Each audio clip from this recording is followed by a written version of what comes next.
কিছুদিন আগে হঠাৎ করে শুনলাম গৌরারং ইউনিয়নে নোল্লারপাড় গ্রামে একটা শিশু দর্শন আছে।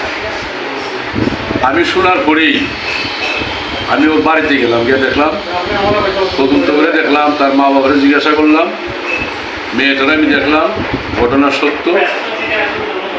কেবেকার একটা ভিডিও ফুটেজ আছে, এটাও দেখছি।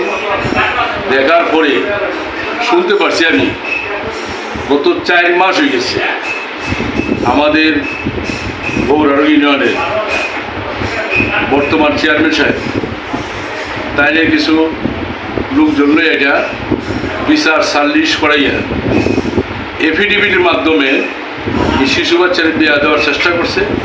এফিডেভিট কপিটা বর্তমান চেয়ারম্যানের কাছে আছে, একটা ফটোকপি আছে ভিকটিমের বাবার কাছে। দেখার পরে অত্যন্ত বেদনাজনক ঘটনা, দুঃখজনক বিষয়। শিশু দর্শনের এখন আমাদের বর্তমান প্রধানমন্ত্রী জনাব তারেক রহমান ঘোষণা দিয়েছে এই দর্শনকে 0 টলারে আনার জন্য। কিন্তু আমরা জনপ্রতিনিধিরা যদি এ ধরনের ভুল ত্রুটি করতে, আমরা এলাকার দুর্নাম, জনপ্রতিনিধির দুর্নাম, এটা নিন্দাও দীক্ষা জানাই আমি। পাশাপাশি আমি আশ্বাস দিছি, শোনার পরে আমি সুনামগঞ্জ মডেল থানার ওসি সাহেব রতন সাহেবের সাথে আমি কথা বলছি অতি তাড়াতাড়ি আসামি গ্রেফতার করার জন্য।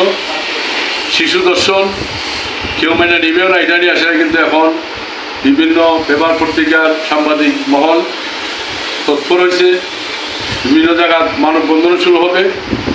এই বিষয়টা দুঃখজনক, এটার দৃষ্টান্তমূল্য শাস্তি দাবি করছি।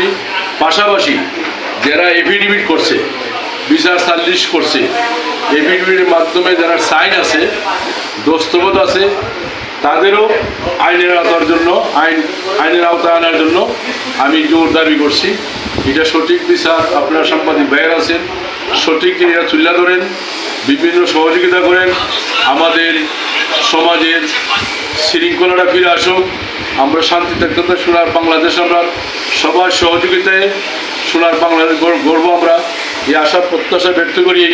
আমি আপনার কাছে জোর দাবি জানাচ্ছি, এই দর্শনের অতি তাড়াতাড়ি আসামি গ্রেফতার করে সঠিক বিচারের দাবি করছি। এই আমার বক্তব্য। আপনারা সহযোগিতা করেন, আমরা অন্যায়ের প্রতিবাদ আপনারা করেন, বুঝলেন। সবার আগে বাংলাদেশ সৃষ্টি হোক, বাংলাদেশের সমাজ, আমাদের মহল্লাবাসী উন্নত হোক, যাতে মা বোনেরা, সবার মা বোন আছে, যাতে সুন্দরভাবে চলাচল করতে পারে।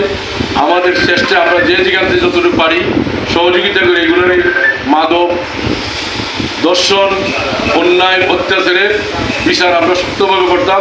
এই সবার কাছে সহযোগিতা করে আমি আমার বক্তব্য করছি। শেষ পর্যন্ত আমি এটা বিচার দাবি করছি, জোরালোভাবে এটা বিচার হয়তো অতি তাড়াতাড়ি যে বিচার হয় আমরা খুশি হব, আমরা জনগণ ইউনিয়নবাসী গৌরব খুশি হব। এই আমার বক্তব্য। ধন্যবাদ।